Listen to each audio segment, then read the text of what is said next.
Hello, welcome back to the Brendan O'Neill Show with me, Brendan O'Neill, and my special guest this week, Toby Young. Toby, welcome to the show. Thanks, Brendan. It's good to have you on, especially given that free speech is back in the news. Free speech is an issue close to my heart, close to your heart as the founder and director of the Free Speech Union, of course. And there's a lot to talk about. And I want to kick off by asking you about what's happening in the UK right now under our new government, the new Labour government, which has taken action to block the commencement of the Higher Education Freedom of Speech Act 2023.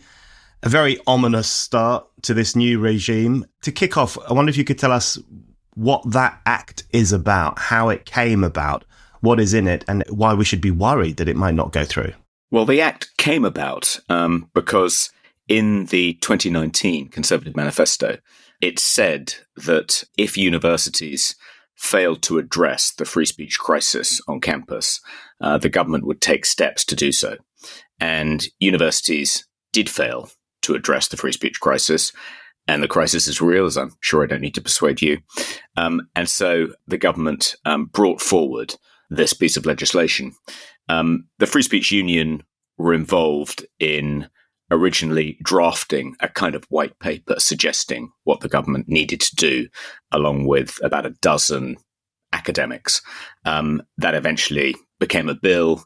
And then as the bill wended its way through the parliamentary sausage machine, it became quite watered down in various respects. And at some points, even more watered down than the final version that ended up on the statute books. But we pushed back and briefed various parliamentary allies, and we ended up with something which wasn't as robust as what we'd originally envisaged, but which nevertheless I think would have gone some way to protecting academic freedom and free speech on English university campuses. It's important to note it is just English universities it would have applied to, because education's a devolved area of administration. So what the Act does, or what it would have done, is it essentially incorporated the existing protections for free speech and academic freedom at universities in the Education Number 2 Act 1986, which aren't bad. The real difficulty is that for several decades, those legal obligations imposed on universities to uphold and promote free speech on campus were more honoured in the breach than the observance, because it was very hard to hold universities' feet to the fire. Universities, as I'm sure you know, all pay lip service to free speech. They all have free speech policies. They all claim to, up until now, be complying with their duties under the Education Act 1986, but very few actually did, partly because there are always going to be countervailing pressures on universities. The law in this area is very complex and gives universities lots of room for manoeuvre. And the upshot was that free speech was rarely prioritized by universities, contrary to their rhetorical claims. But what was great about this act isn't that it created more robust protections for academic freedom and free speech. It didn't really. It just incorporated the existing ones into the new law. The really innovative thing, and the reason it would have made a difference, is that it created these two enforcement mechanisms. So if you think that universities are not discharging their legal duty to uphold and promote free speech on campus, you could complain under this new law to the Office for Students. And the new act created the office of a kind of free speech czar, filled by Arif Ahmed, a former philosophy don at Cambridge, who you could complain to, or you would have been able to complain to, if you felt your free speech was being breached by a university in England. And it also created a new statutory tort, whereby if you were no platformed at the last minute, you could apply for an emergency injunction. And in addition, if you felt that the OFS wasn't taking your complaint seriously or dealing with it quickly enough, you could take a university to the county court. Prior to this, the only way of holding universities' feet to the fire would have been to judicially review a decision by a university, which is a cumbersome time-consuming and costly process. This would have been a much easier way to hold universities' feet to the fire and make sure they discharged their duties to protect academic freedom and free speech on campus. So it was a big shock when Bridget Phillipson decided not to commence the remaining and most important clauses of the Act. As you say, I think that's a really good outline of what the Act is about. I've always thought the Act was generally a good idea, even though, as you say there, it's hardly the kind of gung-ho, robust defense of freedom of speech in all situations that some people like you and I would prefer to see. But it does, as you say, it has these enforcement mechanisms where if a university or a student union fails to uphold freedom of speech, they could potentially be fined. And if someone finds themselves being booted off a campus because they have supposedly controversial views, they can take action to try and get some redress for that. The fact that even those quite basic mechanisms that you would expect a modern day university to be quite agreeable to, the fact that even they are now potentially not going to go through under Bridget Phillipson, the new education secretary, is incredibly worrying. What do you think it tells us about this new government if they have a problem with even something as straightforward as and presumably as uncontroversial as this?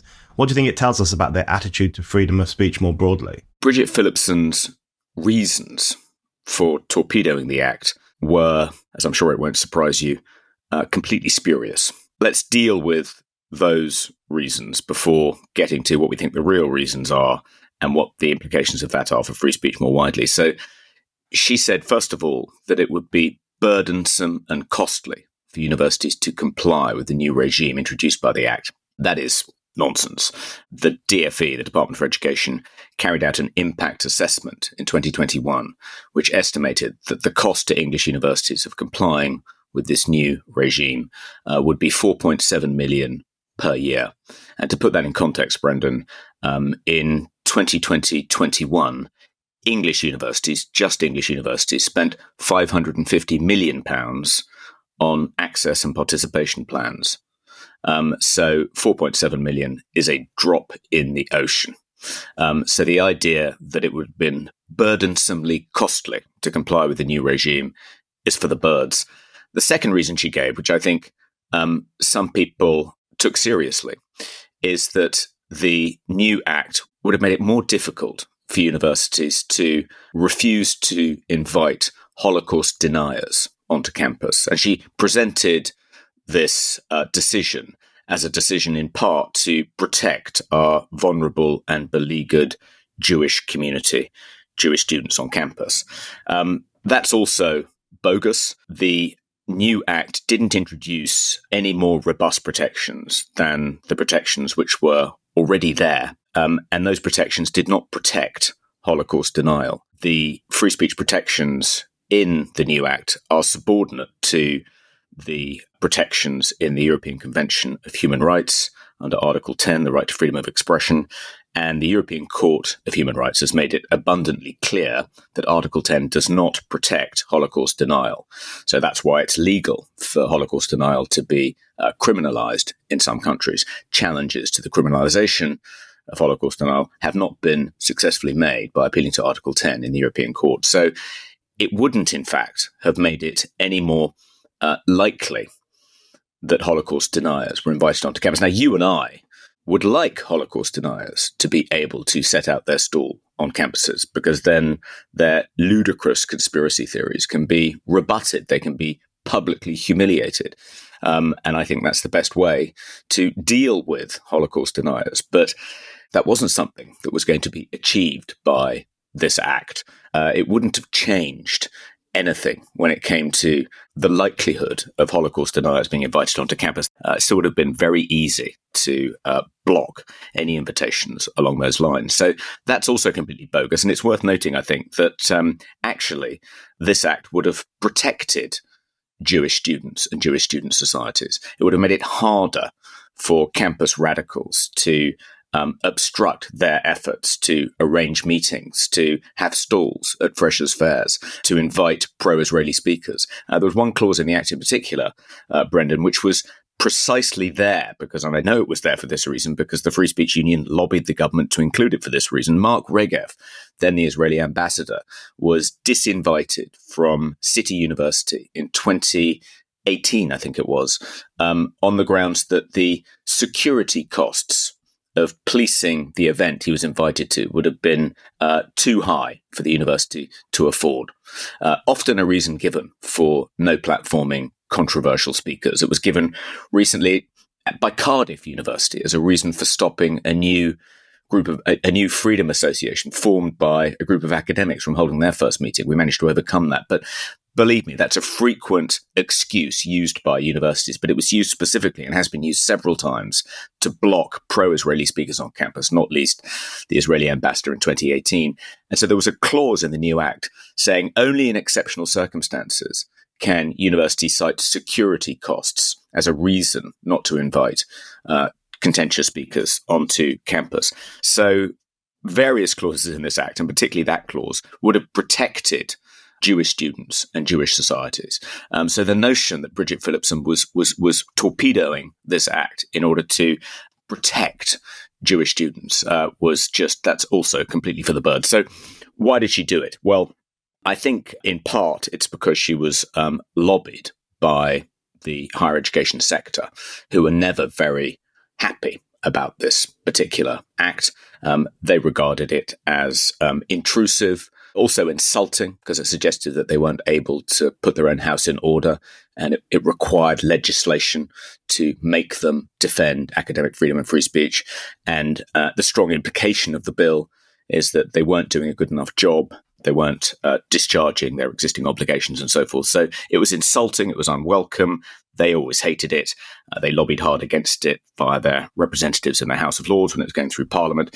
But in addition, and I think this is a really sinister dimension to this, Brendan, and hasn't had much airing yet, English universities are increasingly dependent on Chinese students. The government has made it more difficult for foreign students to bring their families with them, get visas for their families to accompany them when they get visas to study at English universities. So the number of foreign students at English universities is declining.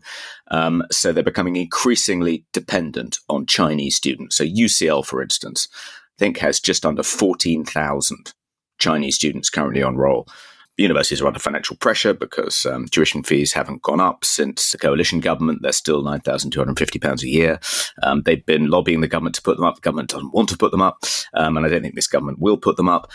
So they're under financial pressure. They'll have said to Bridget Phillipson, if this act becomes law, if you don't torpedo this act, it's going to make it easier for people to object to Chinese propaganda on campus. It's going to make it easier for Chinese agents of the Communist Party in China on campus to no platform critics of the current regime in China. If you want the levels of Chinese students coming to English universities to remain the same, you have to get rid of this act. I'm sure that lobbying went on behind the scenes, and that's one of her reasons for doing it. But I think more broadly, Bridget Phillipson claimed that the act itself was an example of the Tories engaging in kind of petty culture wars, attacking Britain's great institutions for cheap point-scoring purposes. But actually, torpedoing the act is an example of prosecuting the culture war. And I think that Bridget Phillipson, the rest of the Labour cabinet, Keir Starmer, they all sign up to radical progressive ideology. They've drunk the woke Kool-Aid. And this act would have made it more difficult to no platform anti-woke speakers on campus, anti-woke students, whether gender-critical feminists, whether critics of the current regime in China, whether conservative intellectuals, and so forth. They don't believe that those points of view deserve an airing or should be discussed on university campuses. They think that those points of view are beyond the pale And the best way to deal with them is just to suppress them. And I think that has grave implications in other areas of policy too. So I think it's likely that this government will introduce a Westminster equivalent of the Scottish Hate Crime Act. The Law Commission of England and Wales recommended, I think in 21, that the government introduce a Hate Crime and Public Order England and Wales bill, which was almost identical, although in some respects even worse than the Scottish Hate Crime Act. That's oven ready. I'm sure they'll present that again to Yvette Cooper, and this time they'll find a receptive audience. So I think that is heading towards us. I think Keir Starmer seems determined to criminalise Islamophobia in some way. So I think we'll have that to contend with. The appointment of Chris Bryant as a minister at DCMS, I think, is ominous, because Chris Bryant has been one of the leading parliamentary advocates for regulation of the press, which means forcing magazines and newspapers to bend the knee to a state-controlled press regulator. The Race Equality Act will further embed critical race theory in the workplace.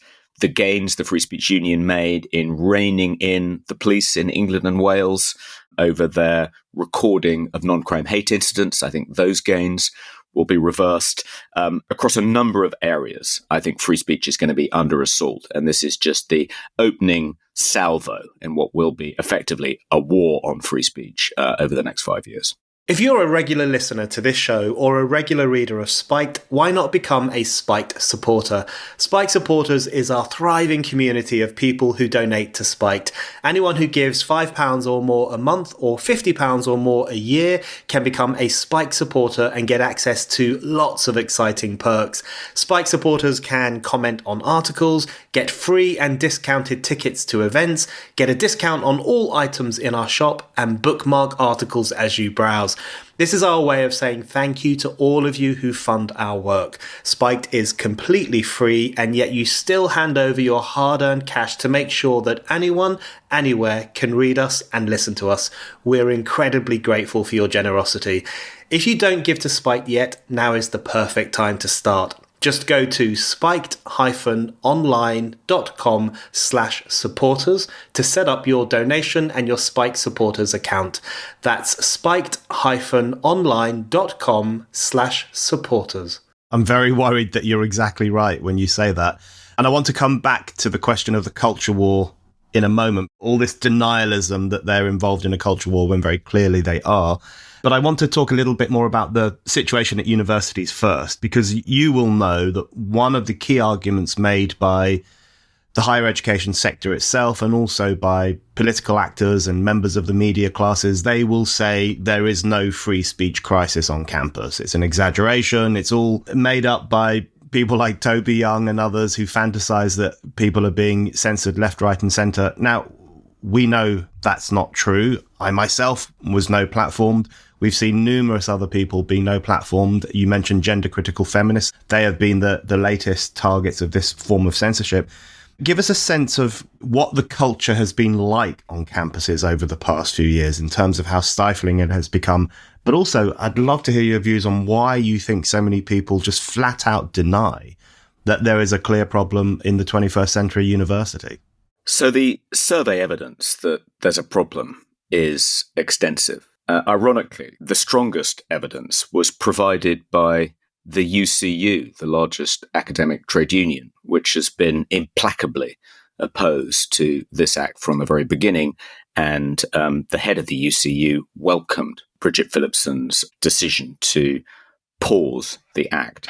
But the UCU commissioned a survey in 2017 of the state of academic freedom at universities in Britain, and 35.5% of British academics admitted to self-censoring.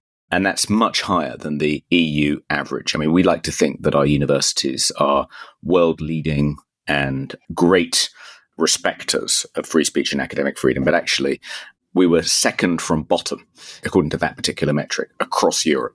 This is when we were still in the EU, so across the EU. But there have been numerous other surveys since, carried out by Legatum, by Policy Exchange, all indicating that the levels of self-censorship, both by academics and students, is enormous.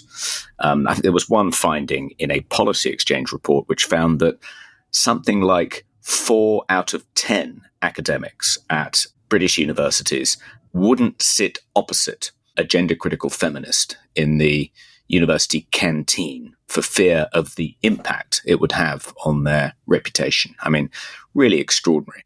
There's no doubt that there is a serious problem. The Free Speech Union, I mean, since we were set up in 2020, we've taken on over 2,400 cases, and about 20% of the cases we take on involve academics or students being persecuted for exercising their lawful right to free speech on campus. And, I could give you countless examples, but one good example, I guess, is one of the first cases we took on, which is Selina Todd, Professor of Modern History at Oxford, who helped organise a feminist conference at Exeter College. This was in 2020, and the conference was to commemorate, it was the 50th anniversary of a kind of seminal feminist conference, which had taken place 50 years ago. And she was one of the organisers of this conference.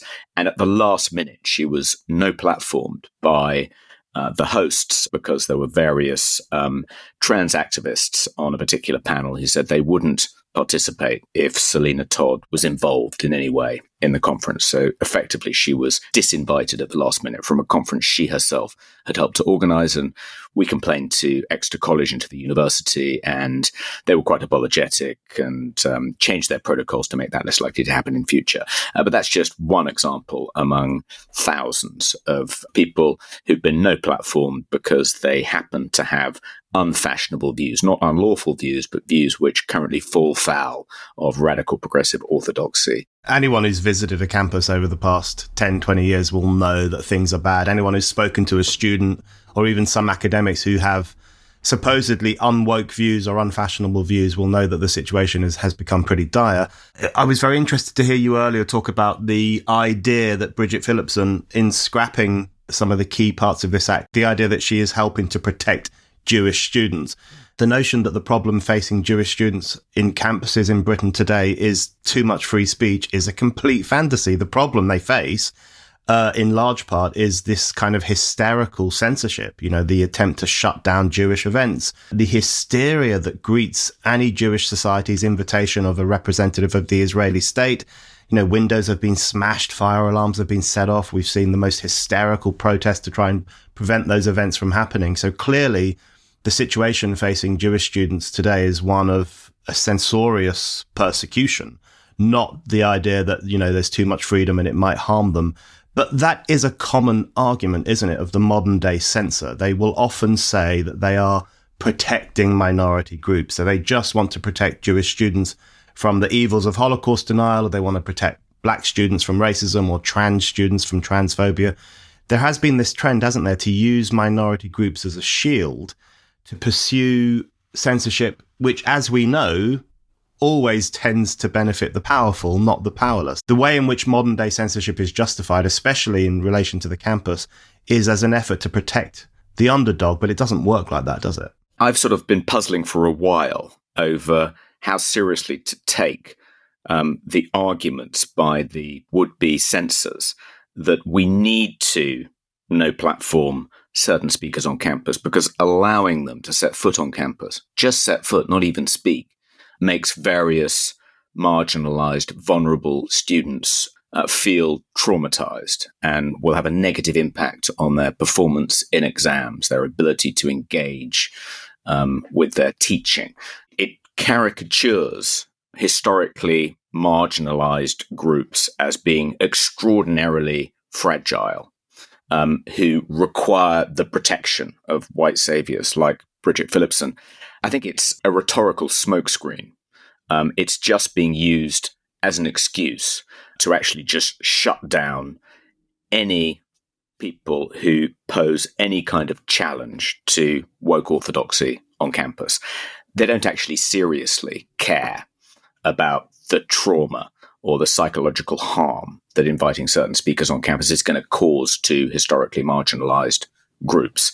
If they did care, then they wouldn't be so enthusiastic about welcoming, as you say, hysterical anti-Israeli, pro-Palestinian speakers onto campus. They wouldn't create encampments. They wouldn't walk around with banners accusing Israel of genocide. They wouldn't chant from the river to the sea because, even though I don't take seriously the argument that students of any stripe are so easily traumatized, they need to be protected from anything they find remotely disagreeable. If anything is likely to traumatize a marginalized group of students, then Jewish students are likely to be traumatized by pro-Palestinian encampments, on their doorsteps. If they really did care, then they would go to much greater lengths to actually protect Jewish students. They don't care. It's just an excuse to no platform people they disagree with. If you think about the ideology of the safe space, it's presented to us, the idea of the safe space is that universities should be zones in which people are free from transphobia and racist ideas and bigoted ideas. And as you and I know, all sorts of ideas, including perfectly legitimate ones, get bound up in those terms these days. So, for example, saying that a man cannot become a woman is now, in some people's minds, a poisonous form of bigotry, and students should be kept safe from it. So they need to be ring-fenced against actual biological truth. One thing I've been thinking about the safe space ideology over the past 9 months since the 7th of October pogrom by Hamas in Israel, and then the more recent explosion of encampments on universities, not only in the UK, but also in the US, particularly at Columbia University in New York. It's really striking how some students are included in the safe space and others are not. So if you were to go onto a campus and say that trans woman is actually a man, you would be hounded off, you would be accused of hurting students' feelings, you would be accused of violating the ideology of the safe space. But we've seen students at Columbia, for example, refer to Israel as the pigs of the earth. We've seen open racist abuse aimed at Jewish students on US campuses. Some have been told to go back to Poland. Others have been told that Hamas is coming for them. It hasn't been quite so bad on the UK encampments, but there have been expressions of hostility towards the Jewish students, especially Jewish students who consider themselves Zionists. How do you explain that extraordinary double standard where some students are afforded the protections of political correctness and others are brazenly denied them? I guess that points to your argument that this is an ideological form of censorship that dresses itself up as protection of students. Yes. I think to caveat what I said earlier, I don't think that when radical activists on campus say that if you invite Nigel Farage to speak at this free speech society, he's going to traumatize asylum seekers, children of immigrants at the university, etc. When they say that, I don't think they're conscious of just deploying a rhetorical argument in order to shut down someone whose politics they disagree with passionately. I think they may succeed in persuading themselves that they are actually protecting these vulnerable students. I don't think they like to think of themselves as censors. They don't think of it as censorship. They still claim to believe in free speech. And I think the reason they're able to reconcile that with being completely indifferent to the impact on Jewish students of inviting an Islamist hate preacher onto campus, it's cognitive dissonance, I think. It's not because they are conscious of being hypocritical. I think they believe that they're acting consistently. And one of the reasons I think they're able to maintain these double standards and this cognitive dissonance kind of thrives is because there's so little challenge. There are so few people on campus saying, hang on a minute, aren't you being a bit hypocritical? Isn't there a double standard here? Almost no one says that to them. So they're able to kind of preserve this cognitive dissonance. It's a bit like, Brendan, I guess a parallel would be what recently happened in the Olympics opening ceremony with the pastiche of the Last Supper. The artistic director of the opening ceremony wanted to create an opening ceremony in which everyone felt represented, everyone felt included. And he used the French word for inclusion. And you kind of think, well, hang on a minute. Didn't it occur to you at any point that ridiculing the world's largest religion wouldn't make followers of that religion feel like they were included and represented in the Olympics opening ceremony? And you sort of think, well, was all this talk of inclusion and representation and tolerance and rights, was it all just a smokescreen for kind of shoving a rather narrow ideology down the throats of viewers? No, it probably wasn't. He probably thinks he is being inclusive, just overlooked the world's largest religion and the likely effect of including that pastiche of the Last Supper in the opening ceremony.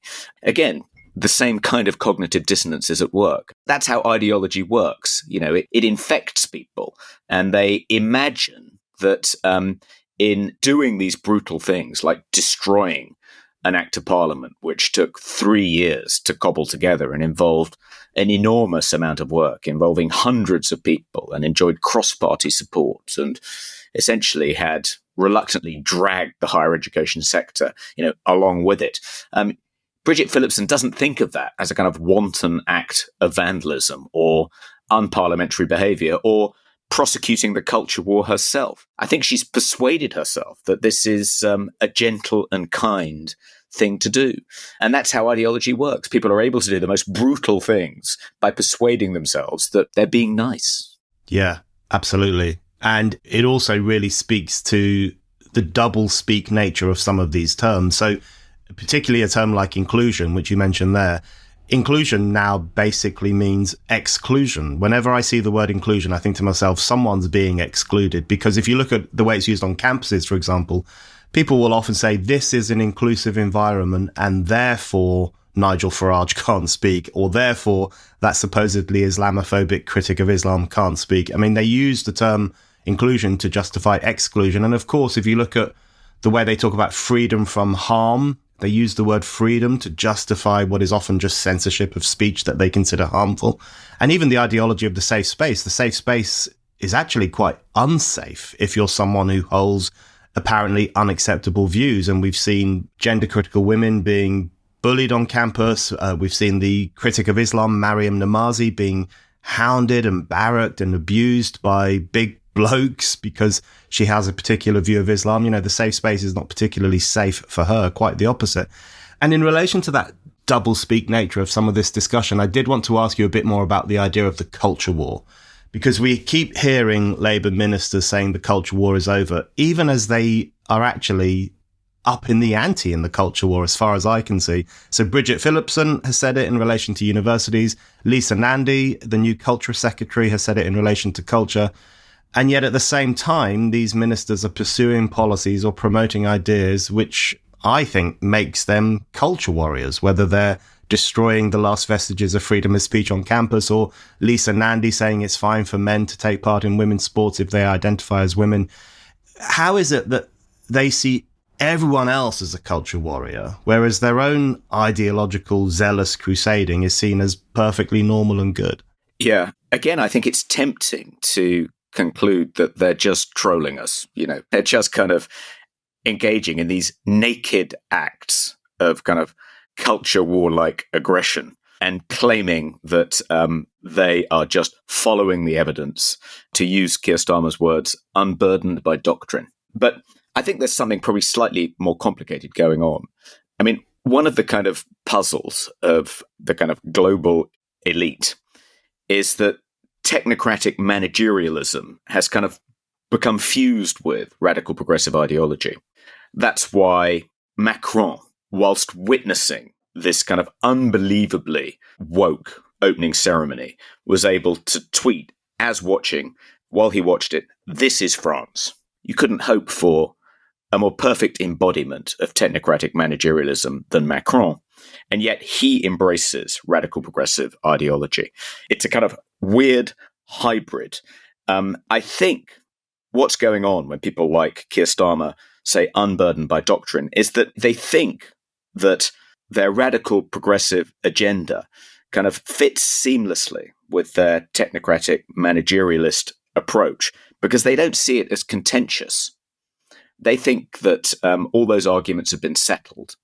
There is a kind of moral consensus about the need to defend LGBTQ plus rights, even in the most extreme form, that any opponents to, the gender affirmative care approach are transphobes and bigots. They don't even consider the possibility that they might be opposing the medicalization of children who are confused about their gender. They don't even imagine that their opponents might be acting in good faith or in the interests of those children. Their view is that this isn't controversial, this isn't contentious, this is just the settled view of all right-thinking people.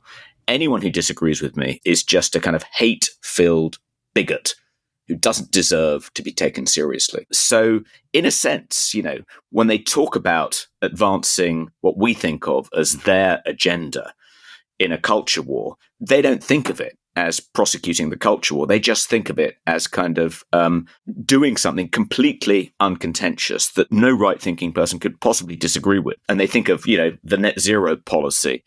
They think of the response to the pandemic, all falling into the same category. It's as though their claim to authority rests not just on their technocratic expertise, on their extraordinary knowledge, their credentials, their access to specialized knowledge, and so on and so forth. It also rests on their superior moral expertise. What's going on there? I think it's sort of a response to the global ruling elite's kind of crisis of legitimacy. Their legitimacy used to rest solely, or at least to a much greater extent, on their claim to be experts. Their superior education, their credentials meant that they could help countries navigate various crises.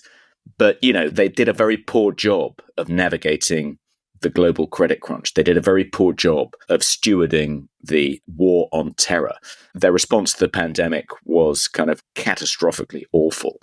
Crisis of legitimacy, getting greater and greater. So how do they kind of shore up their power? Well, they say, in addition to our technocratic expertise, we're also morally superior beings. We're the only people that can be trusted to safeguard the interests of these historically marginalized groups and compensate them for their mistreatment in the past. And that's, I think, the kind of root of this fusion of technocratic managerialism and radical progressive ideology. It's almost as though, Brendan, when you watch something like Eurovision or the Olympics opening ceremony, these are the most sacred values that are being advertised and promoted by the kind of European elite. This is clearly what they think their kind of legitimacy rests on, the fact that they are going to allow drag queens to perform in a pastiche of The Last Supper. And the fact that it was The Last Supper, which was the kind of ne plus ultra of the expression of these values. It's almost as though we're living in a kind of technocratic theocracy, a kind of postmodern version of Iran. The claim to legitimacy by the ruling class, including Macron, but across Europe and also beyond, is that they are the upholders of these sacred moral values. And they're the only people that can be trusted to uphold these sacred moral values. And the reason we need to do whatever we can to see off the challenge by various populist insurgents is because they don't share these sacred values. We need to protect the integrity, not of democracy, but of this kind of postmodern secular theocracy. We're living in a bizarre moment. And it feels like, if this is the best the kind of international global managerial class can do, if their authority rests on, Papa Smurf dancing around in a tableau based on The Last Supper, then they're not much longer for this world. Yes, technocratic theocracy, that's a very good way to describe it. It actually terrifies me that this section of society thinks that its beliefs are beyond discussion, beyond debate. And in relation to climate change, they will often say the science is settled. And in relation to other issues, they will often say the debate is over. This notion that on these topics that are actually very contested and lots of people have questions about them, whether it's net zero, whether it's the trans crusade, whether it was the things that were done during the COVID pandemic in relation to lockdown and so on. These are actually contested issues and people would like to ask questions about them. But we live under a technocracy that sees these things as perfectly normal things to do. No discussion is necessary. Anyone who wants to discuss them must be a climate change denier or a transphobic bigot or a COVID denier. They hurl these terms of abuse out because they simply cannot believe that anyone would question their pure ideology, which they don't even think of as an ideology. They just think of it as common sense. In relation to the blasphemy that we saw at the opening ceremony in Paris, by the way, I'm fully in favour of the liberty of blasphemy. I wouldn't even want to ban drag queens doing a pastiche of the Last Supper, although I would ask why they did it at an opening ceremony watched by 1 billion people. That's a slightly different question. But you will know that while it is perfectly acceptable and actually quite boring these days to ridicule Christianity, it is unacceptable to ridicule Islam. And you mentioned earlier that you wouldn't be surprised if Keir Starmer tried to bring in a law outlawing Islamophobia in some fashion, and I think you're right about that. And as we've seen over the past few years, we don't really even need a law to make it incredibly hard for people in this country to raise perfectly legitimate questions about Islam. We've seen the Batley grammar school teacher who, as far as we know, is still in hiding because he showed an image of Muhammad in a class discussion on freedom of speech. The 14-year-old kid in Wakefield who was hounded for scuffing a copy of the Quran in the playground, and his mother was basically dragged into a public meeting and shamed before the audience for the blasphemies of her son. You will remember the case of the granddad in Dewsbury who lost his job at Asda because he posted a Billy Connolly skit on Facebook that made fun of Islam. There are numerous examples of people being punished quite harshly for daring to supposedly blaspheme against Islam. How has this culture in particular come about, where it is a risky business to criticize that one religion? And how much worse could that culture get under the Labour government, do you think? Well, I think considerably worse. As you say, there are already informal Islamic blasphemy codes, which people get into enormous trouble for breaching. So to criminalise Islamophobia would really just be putting them on a kind of formal legal setting. But I think Keir Starmer does want to do that. And I think one of the reasons he wants to do that is partly, just crude realpolitik. The Muslim radicals are organising. We had the Muslim vote as a presence in the last general election. There are 5 independent MPs now sitting in the House of Commons who are essentially the MPs for Gaza rather than the constituencies they claim to represent. And it looks as though there's a kind of revolt percolating amongst fundamentalist Muslims across England. They're no longer happy just to be taken for granted by Labour. So they're making more and more demands of the Labour Party. And the Labour Party can't accede to all of those demands without, alienating a lot of its other voters and the international community. But nevertheless, I think it can do this to placate that particular bloc. And I think it will. What's odd, Brendan, is that there is zero effort on the part of the kind of technocratic theocrats to accommodate Christianity. But they seem very keen to kind of shoehorn into their ideological kind of house of cards Islam, partly, I suppose, because, they sacralize brown people because they're from a less developed part of the world and so on and so forth. They don't have this kind of colonial baggage, although they do, but it's not talked about. And that feels like kind of an operation which is doomed to fail, trying to kind of reconcile Islamic fundamentalism with a hysterical enthusiasm for LGBTQ plus rights, queers for Palestine. The cognitive dissonance required to mesh those two things together is so great that it's remarkable that it hasn't kind of resulted in more clashes than it has. But somehow, the kind of dying international ruling class believes that it can extract some energy from this kind of vibrant global religion to kind of give it some force. I mean, you see it in Ireland. I mean, why do you think, the technocratic, managerialist, radical progressive elite in Ireland are so keen on, radical Islamists in Ireland, given the tension that's causing? What is their agenda? What do they hope to gain from people with radically different values who are not going to assimilate and are just going to create problems which we're already beginning to see. Hi, it's Brendan here. I just wanted to remind you that you can still buy my book. It's called A Heretic's Manifesto, Essays on the Unsayable, and I've really been blown away by the response to it from readers, reviewers, Spike supporters. People really like this book, and I think you're going to like it too. It covers all the insanities of our time, from climate change hysteria through to COVID authoritarianism, through to the trans ideology. And it basically makes the case for more freedom of speech, more debate, and more heretical thinking to challenge the conformism of our times. So what are you waiting for? Go to Amazon right now and order my book, A Heretic's Manifesto, Essays on the Unsayable. And now, on with the show. That is the big question in Ireland right now. I think Ireland sums up a lot of the problems off the technocratic theocracy more broadly, as you describe it, in the sense that you have a governing class that is incredibly cut off from ordinary people. It doesn't only not understand them, but it doesn't care what they think. It thinks all their views are bigoted, and any questions these people raise about immigration levels or the placing of immigrants in certain small villages and towns, they must just, by definition, be racist complaints. They have no understanding that people might be concerned for the integrity of their communities or the traditions of their communities. It can only be racism that means that small villages in Galway or Limerick or Cork are raising questions about the sudden placement of a large number of people from faraway countries.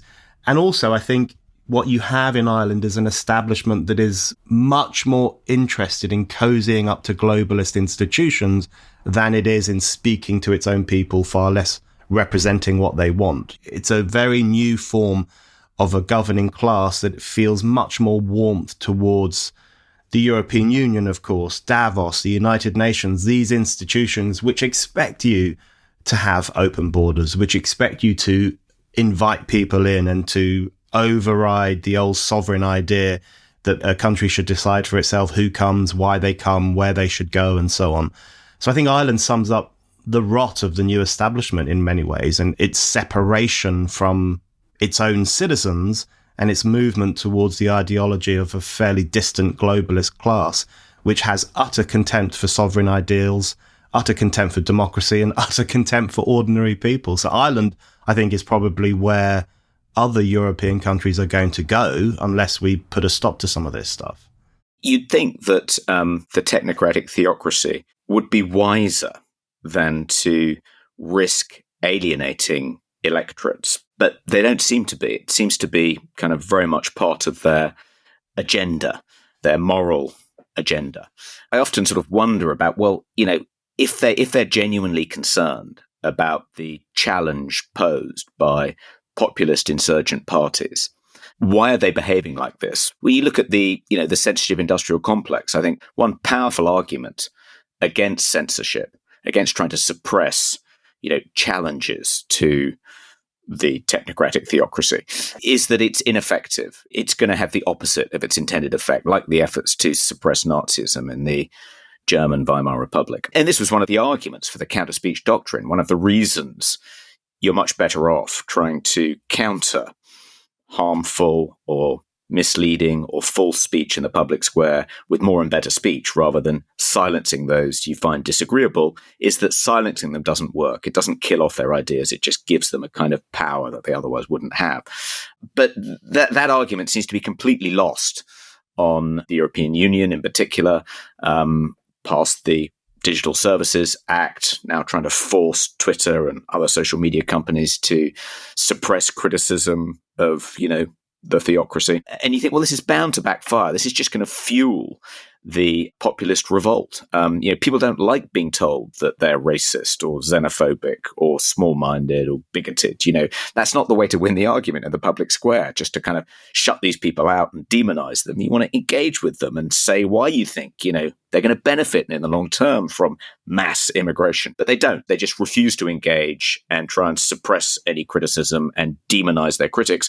Doesn't work, clearly doesn't work. Why are they doing it? Well, maybe the answer, Brendan, is that they don't care about the outcome of electoral contests because, they're always going to be in charge, regardless of the outcome.